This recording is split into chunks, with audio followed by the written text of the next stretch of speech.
much did you care? What do you mean? I didn't understand the question at first.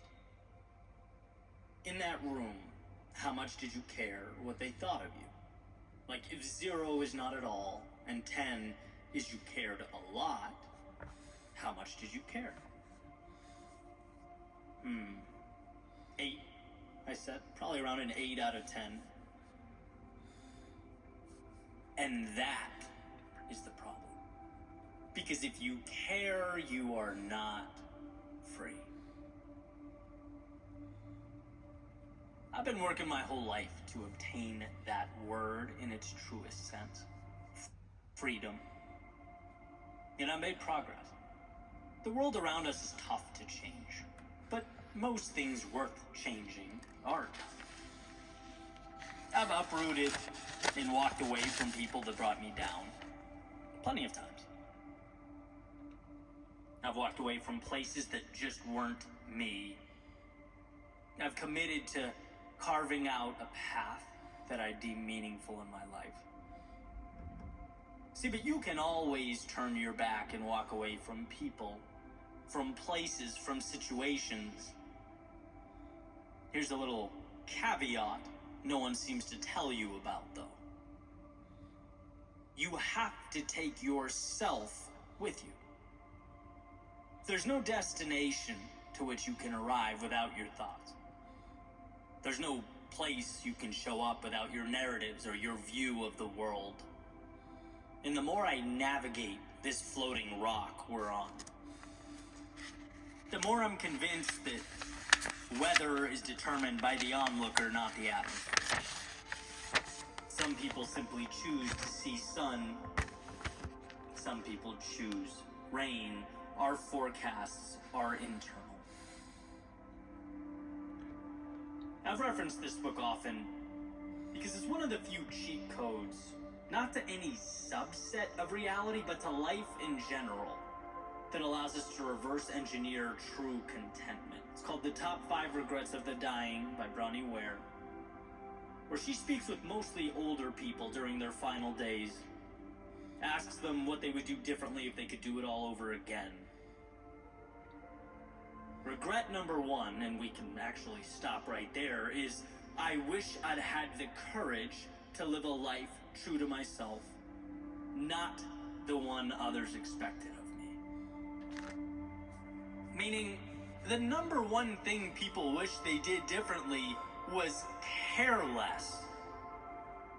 They wished they'd lived in their authenticity, put more weight on their goals and their dreams than those of strangers that pass like ships in the night. Every time we repress who we are, our future selves shed a tear.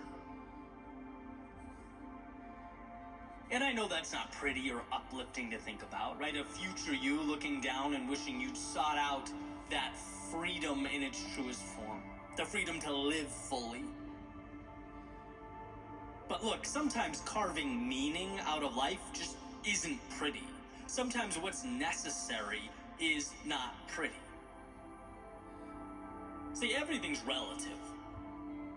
And perhaps understanding that it's not others who are the judge, but it's instead that older version of you sitting on the bedside, reflecting back on this one roller coaster ride. Maybe that's who we're living for.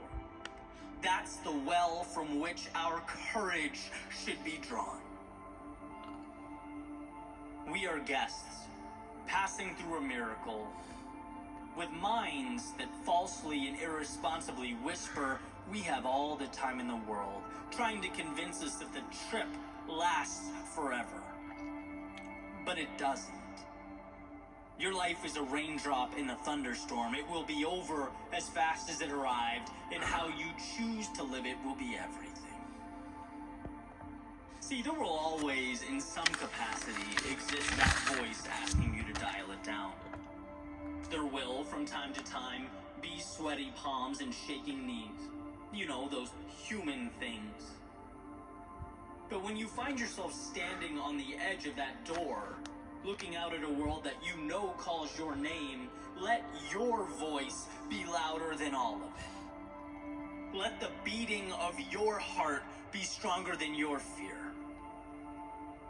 And if you can't do it for you, then please do it for that version of you years from now, looking out the window smiling about how you almost said no. You almost boxed yourself in. You almost let what matters pass you by. But instead, you captured life like a child chasing down a firefly, that in a world of constraint,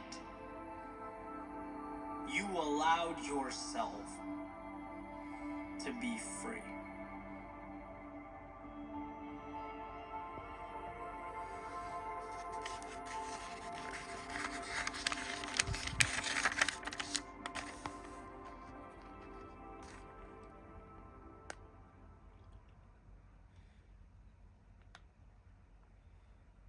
I was in Arizona last week. Got a chance to interview Joe Polish, best-selling author and founder of the Genius Network. As I was sort of making my way around the Genius Network office with my coffee that morning, I noticed in one of the meeting rooms there were some quotes hanging on the wall. One of them was Joe's. It said, "Be willing to destroy anything in your life that isn't excellent." That's certainly a big statement. I started thinking about my little corner of the universe, running through all the things that might not meet that standard of excellence in my life. And a few certainly came to mind. It was freeing to think about. But could excellence really be a standard for everything? I mean, that's a high bar. And so I wrote it down, a little reminder to bring it up later during the evening. A few hours go by, mics are rolling, and I ask the question. So, be willing to destroy anything in your life that isn't excellent. Beautiful quote. But how? And Joe smiled, kind of paused for a second. Says, willing.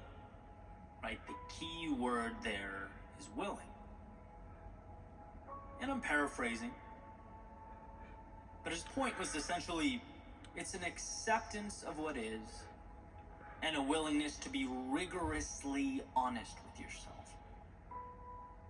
Because look, there's not an athlete, entrepreneur, parent, or student who didn't have to at some point play broken.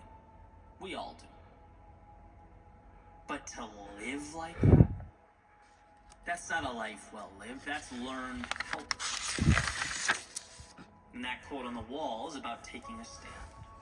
It's the moment you say, I want a new standard for my life. I'm going to be more assertive, more caring, more aware.